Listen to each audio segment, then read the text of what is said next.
Chapter 9. I got to the food line in plenty of time, but my pretend family wasn't anywhere around.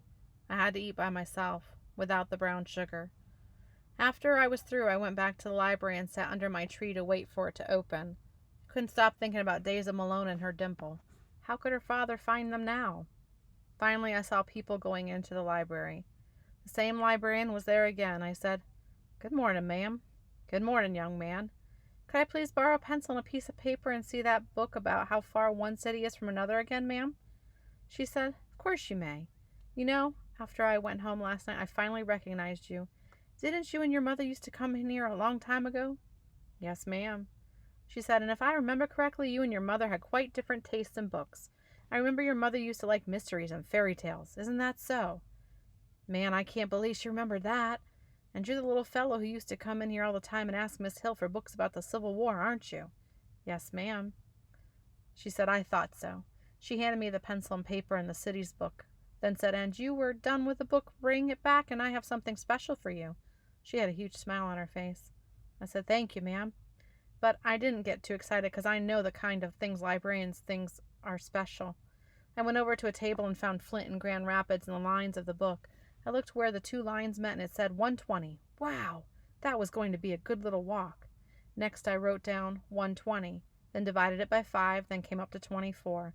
That meant I'd have to walk for 24 hours to reach Grand Rapids. 1 whole day and 1 whole night. I figured it would be easiest to do the night part first, so I decided to stick around the library until it got dark, then head for Grand Rapids.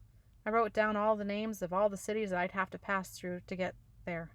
Owasso, Ovid, St. John's, Ionia, and Lowell, and put the paper in my pocket. When I took the city's book back in the library and was still smiling, she said, "I'll bet you've been dying to know where your surprise is, haven't you?" I lied. "Yes, ma'am." She reached under her desk and pulled out a thick, thick book called The Pictorial History of the War Between the States. Wow, that book was gigantic. "Thank you very much, ma'am." She said, "Enjoy, enjoy, enjoy." I took the book back to my table. I didn't want to tell her that I wasn't really interested in history. It was just that the best gory pictures in the world came from the Civil War, and this book was full of them. It was a really good book. There's another thing that's strange about the library. It seems like time flies when you're in one. One second I was opening the first page of the book, hearing the cracking sound the pages make, smelling all the page powder, and reading what battle the picture on that page was from, and the next second, the librarian was standing over me saying, "I am very impressed. You really devoured that book, didn't you? But it's time to close now. You're my start-up again, first thing in the morning." I couldn't believe it. If it had happened again, I'd spent the whole day reading. Her words snapped a spell that was on me, and my stomach started growling right away. I was going to be late for the mission. When she walked me to the door, the librarian stopped at her desk and said, "Now, I know that knowledge is food, but I couldn't help noticing you never went to eat. You must be very hungry." She handed me a paper bag and gave me another smile. "Thank you, ma'am," she said. "See you tomorrow." I said, "Yes, ma'am, thank you for everything." I went back under the Christmas tree and got my suitcase, but by the time tomorrow I'd be looking at the face of the man who had to be my father. I started eating the cheese sandwich the librarian gave me, and then I headed out for Grand Rapids. It's funny how ideas are. In a lot of ways, they're just like seeds. Both of them start real, real small, and then whoop, zoop, sloop. Before you can say Jack Robinson, they've gone and grown a lot bigger than you've ever thought they could. If you look at a great big maple tree, it's hard to believe it started out as a little seed. I mean, if you pick up one of those maple tree seeds and turn it over a couple of times in your hand, there's no way your brain will buy that this little thing can grow up into something so big that you have to bend your neck back just to see the top of it. Something so big that you could hang a swing on it, or build a treehouse in it, or drive a car into it and kill yourself and in bad luck passengers that might be taking a ride with you. Ideas are a lot like that. That's what the idea of Herman E. Calloway being my father started as. Something so teeny that if I hadn't paid it no mind, I would have blown away with the first good puff of wind. But now, here it was so big and important and spread out.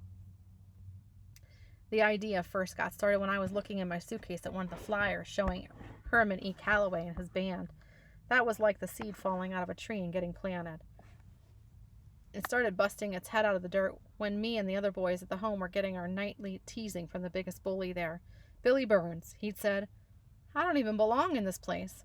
I've been put here by mistake, and it ain't going to be long before my mama comes and gets me out."